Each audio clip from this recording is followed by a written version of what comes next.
सुन रहे हैं समाचार एजेंसी ऑफ इंडिया का ऑडियो बुलेटिन। नमस्कार, आप सुन रहे हैं समाचार एजेंसी ऑफ इंडिया में बृहस्पतिवार 2 जुलाई 2020 का प्रदेश स्तरीय ऑडियो बुलेटिन। अब आप रीना सिंह से समाचार सुनिए। देश में कोरोना के संक्रमित मरीजों की तादाद का आंकड़ा 6 लाख के ऊपर पहुंच गया है। वर्तमान में यह आंकड़ा 6,06,907 पहुंच गया है। देश में कुल एक्टिव मरीजों की तादाद से लगभग 1,32,000 से ज़्यादा ठीक होने वालों की तादाद हो गई है। देश में अब तक सक्रिय मरीजों की तादाद 2,28,263 एवं रिकवर्ड मरीजों की तादाद 3,60,713 है। जिनका निधन हुआ है उनकी संख्या 17,865 है। मध्य प्रदेश में कुल संक्रमित मरीजों की तादाद से लगभग 8,030 से ज़्यादा लोग स्वस्थ हो चुके हैं। प्रदेश में आंकड़ा 13,861 पहुँच गया है, जिसमें एक्टिव मरीजों की तादाद 2,625, रिकवर्ड मरीजों की तादाद 10,655, जिनका निधन हुआ है उनकी तादाद 581 है।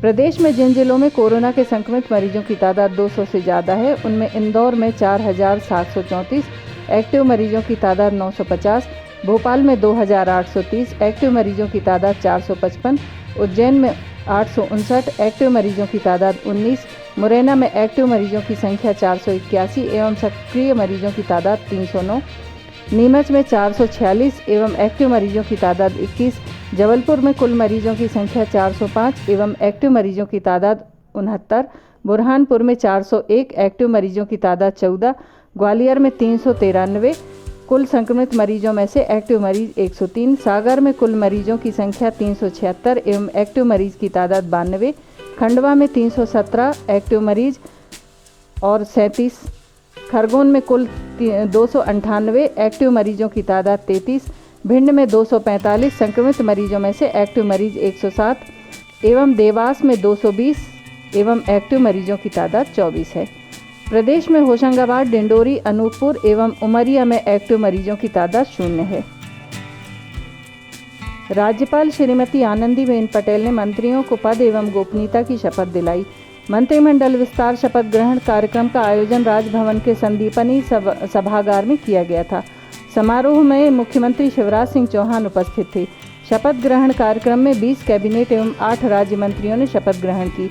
कैबिनेट मंत्री के रूप में गोपाल भार्गव, जगदीश देवड़ा, विजय शाह, बिसाहू लाल सिंह, श्रीमती यशोधरा राजे सिंधिया, भूपेंद्र सिंह, एदल सिंह कंसाना, ब्रजेंद्र प्रताप सिंह, विश्वास सारंग, श्रीमती इमरती देवी, डॉक्टर प्रभुराम चौधरी, महेंद्र सिंह सिसोदिया, प्रद्युम्न सिंह तोमर, प्रेम सिंह पटेल, ओम प्रकाश सकलेचा, सुश्री उषा ठाकुर, अरविंद भदौरिया, डॉक्टर मोहन यादव, हरदीप सिंह डंग और राज्यवर्धन सिंह प्रेम सिंह दत्ती गांव ने शपथ ली।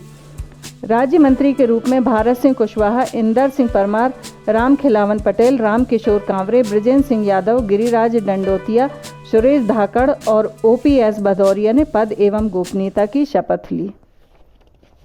शपथ ग्रहण समारोह में केंद्रीय मंत्री कृषि और किसान कल्याण, ग्रामीण विकास एवं पंचायत नरेंद्र सिंह तोमर, केंद्रीय मंत्री सामाजिक न्याय और अधिकारिता थावर चंद गहलोत, केंद्रीय राज्य मंत्री संस्कृति और पर्यटन प्रहलाद पटेल, सांसद ज्योतिरादित्य सिंधिया, सांसद सुश्री प्रज्ञा ठाकुर सहित राज्य मंत्रिमंडल के सभी मंत्रीगण उपस्थित थे। शपथ विधि का संचालन मुख्य सचिव इकबाल सिंह बैस ने किया। शिवराज सिंह चौहान की टीम में अब उन्हें मिलाकर 34 मंत्री हैं। इनमें 59% मंत्री 2018 में भाजपा के टिकट पर चुनाव जीते हुए हैं। बाकी 41% यानी 14 मंत्री पूर्व कांग्रेसी हैं। इनमें से अभी तक एक भी विधायक नहीं है। मध्य प्रदेश के इतिहास में ऐसा पहली बार हुआ है जब 14 मंत्री विधायक नहीं हैं। बीते 100 दिन में सिंधिया समर्थकों और कांग्रेस से भाजपा में आए नेताओं को सबसे ज़्यादा फायदा हुआ है। कमलनाथ सरकार में 6 मंत्री सिंधिया समर्थक थे। शिवराज सरकार में 11 मंत्री सिंधिया कोटे से हैं। इनमें कांग्रेस छोड़कर आए और आज मंत्री बने 3 और नेताओं को जोड़ लें तो इनकी संख्या 14 हो जाती है। इस तरह सिंधिया समर्थकों और कांग्रेस से भाजपा में आए नेताओं को 230% का फायदा हुआ है। मध्य प्रदेश में शिवराज मंत्रिमंडल के विस्तार कार्यक्रम के ठीक बाद नए कैबिनेट की पहली बैठक हुई। इसमें मुख्यमंत्री शिवराज सिंह चौहान ने मंत्रियों को खरी खरी सुनाई। शिवराज ने कहा, कोरोना काल चल रहा है, कोई भी मंत्री जनता से स्वागत न कराए और ना ही भीड़ करें। अब ना मैं चैन से बैठूंगा, ना ही आपको सबको चैन से बैठने दूंगा। मुख्यमंत्री ने नए मंत्रियों को तौर तरीके समझाते हुए कहा कि जहां चाह वहां राह। 2 दिन भोपाल के लिए रखें, सोमवार और मंगलवार को उपयुक्त रहेगा, मंगलवार को कैबिनेट रहेगी। इसके पहले बैठक की शुरुआत भगवान गणेश के श्लोक वक्रतुंड महाकाय के साथ हुई। मुख्यमंत्री शिवराज सिंह चौहान ने सभी को बधाई देते हुए कहा, जो काम प्रदेश की भलाई के लिए हो वो निर्विघ्न पूरे हों। परिश्रम की पराकाष्ठा करना होगा, एक भी क्षण व्यर्थ ना हो, क्योंकि अब जो क्षण हैं वो जनता के हैं। आप सब यह तय करें कि कोरोना काल चल रहा है, इसलिए कोई भी स्वागत ना कराए, जनता भी कोरोना काल में स्वागत ना करे और ना ही भीड़ बढ़ाए। बैठक में कोरोना को लेकर भी मंत्रियों के साथ चर्चा की गई। शिवराज कैबिनेट के विस्तार के बाद राज्यसभा सांसद ज्योतिरादित्य सिंधिया पूरे फॉर्म में नजर आए हैं। राजभवन से बाहर निकलने के बाद उन्होंने मीडिया से बात की। उसके बाद कांग्रेस पर जमकर प्रहार किया है। अपने ऊपर लग रहे आरोपों को कांग्रेस को तीखा जवाब दिया है। बीजेपी में शामिल होने के बाद ज्योतिरादित्य सिंधिया ने पहली बार प्रदेश कांग्रेस के नेताओं पर नाम लेकर वार किया है। बीजेपी की सदस्यता ग्रहण करने के बाद उन्होंने कभी भी दिग्विजय सिंह और कमलनाथ का नाम लेकर वार नहीं किया था। मंत्रियों की शपथ के बाद उन्होंने जमकर कांग्रेस की खैर खबर ली है। कांग्रेस की सरकार गिराने में ज्योतिरादित्य सिंधिया की भूमिका अहम रही है। ऐसे में कांग्रेस नेता सिंधिया के लिए गद्दार जैसे शब्दों का प्रयोग करते रहे हैं। सिंधिया ने कहा कि मैं 3 महीने तक शांत रहा हूं, लेकिन कांग्रेस के लोग मेरी छवि धूमिल करते रहे हैं। ज्योतिरादित्य सिंधिया ने अपने ऊपर लगे रहे आरोपों पर कहा कि मुझे कमलनाथ और दिग्विजय सिंह के प्रमाण पत्र की जरूरत नहीं है। देश की जनता के सामने तथ्य है कि इन लोगों ने किस तरह से प्रदेश का भंडार लूटा है। वादा खिलाफी का लोगों ने इतिहास देखा है। समय आएगा तो मैं जवाब दूंगा। इन दोनों को मैं यही कहना चाहता हूं, टाइगर अभी जिंदा है। ज्योतिरादित्य सिंधिया ने कहा कि कांग्रेस ने कोरोना महामारी के दौरान कुछ नहीं किया है। कोरोना के दौरान मैंने एक खाने के पैकेट का वितरण किया है। मैंने सीएम रिलीफ फंड में राशि दी है। बाहर फंसे एमपी के लोगों को मैं लाया हूं। ज्योतिरादित्य सिंधिया ने पूछा कि कोरोना महामारी के दौरान कांग्रेस क्या कर रही थी। एक व्यक्ति की भी इन लोगों ने मदद नहीं की है। ज्योतिरादित्य सिंधिया ने कहा कि कोरोना काल में कांग्रेस सिर्फ राजनीति कर रही है। इन लोगों ने एमपी में कुछ भी नहीं किया है। उन्होंने कहा कि केंद्र की तरफ से एमपी के लिए कभी कोई दिक्कत नहीं है। राज्यसभा सांसद ज्योतिरादित्य सिंधिया ने कहा कि ये जनसेवकों की सरकार है, सिंहासन पर बैठने वाले लोगों की सरकार नहीं है। 15 महीने में कांग्रेस की सरकार ने प्रदेश को नुकसान पहुंचाया था। अब जनसेवकों की टीम पूर्ण रूप से मध्य प्रदेश को राष्ट्रीय पटल पर स्थापित कर दिखाएगी। 100 दिन में शिवराज सिंह चौहान ने जो कर दिखाया है उसके लिए मैं साधुवाद देना चाहता हूं। कमलनाथ ने कोरोना के लिए एक बैठक नहीं की थी। समाचारों के बीच में हम आपको यह जानकारी भी दे दें कि मौसम के अपडेट जानने के लिए समाचार एजेंसी ऑफ इंडिया के चैनल पर रोजाना अपलोड होने वाले वीडियो जरूर देखें। वन स्टॉप सेंटर में पहुंचने वाली हिंसा प्रभावित महिला को चिकित्सीय सहायता उपलब्ध कराने के मद्देनजर अब पैरा मेडिकल स्टाफ, जिसमें प्रशिक्षित nurse, ANM, MBBS, BAMS, BHMS, यूनानी डॉक्टर्स को शिफ्ट के आधार पर 24 घंटे सेवा देनी होगी। भारत सरकार द्वारा जारी गाइडलाइन अनुसार वन स्टॉप सेंटर पर चिकित्सा सुविधा उपलब्ध कराने के निर्देश सभी जिलों के मुख्य चिकित्सा एवं स्वास्थ्य अधिकारी एवं सिविल सर्जन को जारी किया गया है। वन स्टॉप सेंटर पर पैरा मेडिकल स्टाफ की रोस्टर के आधार पर ड्यूटी लगाई जाएगी। हिंसा प्रभावित महिला या बालिका के सेंटर पहुंचने पर जीवन रक्षक दवाइयां एवं प्राथमिकता चिकित्सा देकर अपने साथ अस्पताल में पहुंचाने की जिम्मेदारी पैरा मेडिकल स्टाफ की होगी। उनके द्वारा लैंगिक उत्पीड़न संबंधी प्रकरणों में लोक स्वास्थ्य एवं परिवार कल्याण मंत्रालय द्वारा जारी प्रोटोकॉल अनुसार मेडिकल, लीगल एवं फोरेंसिक जांच तथा अन्य टेस्ट करवाना सुनिश्चित किया जाएगा। लोक स्वास्थ्य एवं परिवार कल्याण द्वारा गंभीर कुपोषित बच्चों में कोरोना वायरस संक्रमण के नियंत्रण एवं बचाव के दिशा निर्देश जारी किए गए हैं।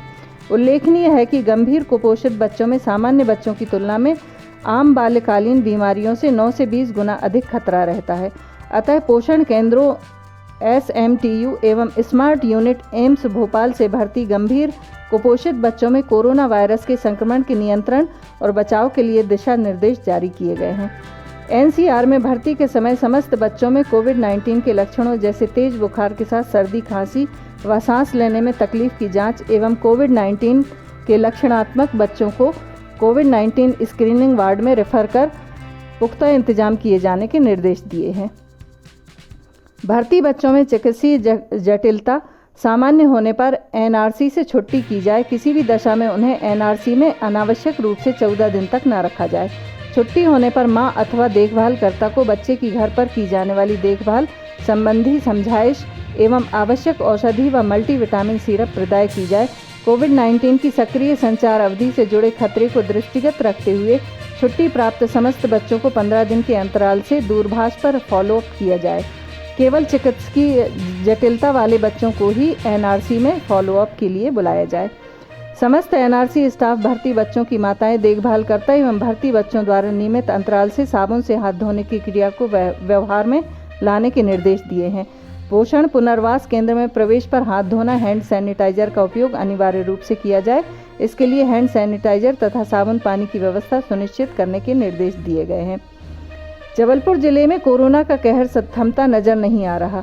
जैसे जैसे जांच बढ़ रही है, संक्रमितों की संख्या में जबरदस्त इजाफा देखने को मिल रहा है।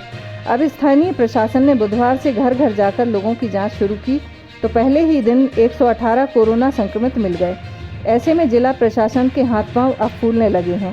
कलेक्टर लगातार अपने महकमे के अफसरों के कार्य क्षेत्र में बदलाव कर रहे हैं। कोशिश है कि किसी तरह से अफसरों को लगाकर कोरोना महामारी को नियंत्रित किया जाए तथा सख्ती बरती जाए। बुधवार को देवशयनी एकादशी पर भगवान विष्णु योग निद्रा में चले गए। इसके चलते आगामी 148 दिन तक विवाह, मुंडन, जनेऊ, गृह प्रवेश आदि सभी शुभ कार्य बंद रहेंगे। 26 नवंबर से पुनः मांगलिक कार्य आरंभ होंगे। इस वर्ष देवोत्थान एकादशी के बाद भी मात्र 9 ही विवाह मुहूर्त हैं। देवोत्थान एकादशी के साथ ही 27 और 30 नवंबर और 1, 6, 9, 10 और 11 दिसंबर को ही मुहूर्त रहेगा। इसके बाद शुभ कार्यों के लिए अप्रैल 2021 तक इंतजार करना होगा। इसके बाद ही शुभ मुहूर्त में शुभ कार्यों को करने के लिए अवसर प्राप्त हो सकेगा। प्रदेश के सिवनी जिले में स्थित पेंच नेशनल पार्क बुधवार से सैलानियों के लिए बंद कर दिया गया है। पार्क में सैलानियों की सफारी बंद होते ही यहां मानसून गश्त शुरू कर दी गई है। मानसून के दौरान वन्य प्राणियों के शिकार की संभावनाएं ज़्यादा होने को ध्यान में रखते हुए पार्क प्रबंधन ने गश्ती बढ़ा दी है।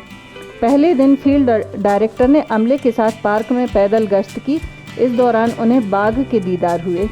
गुमतरा रेंज में गश्ती बुधवार को पेंच नेशनल पार्क के गुमतरा रेंज में पार्क के फील्ड डायरेक्टर विक्रम सिंह परिहार ने 12 कर्मचारियों के दल के साथ पैदल गश्त की। गश्ती के दौरान गुमतरा रेंज में ही नाले के पास टाइगर पेड़ के नीचे पानी में बैठा नजर आया। गश्ती दल ने गुमतरा रेंज के हर हिस्से को बारीकी से देखा। फील्ड डायरेक्टर ने पैदल गश्ती के दौरान साथ में आए कर्मचारियों को सतर्क रहकर नजर रखने के निर्देश दिए।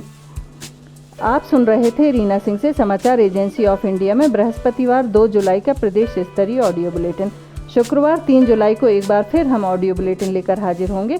अगर आपको यह ऑडियो बुलेटिन पसंद आ रहे हों तो आप इन्हें लाइक, शेयर और सब्सक्राइब जरूर करें। फिलहाल इजाज़त लेते हैं। नमस्कार।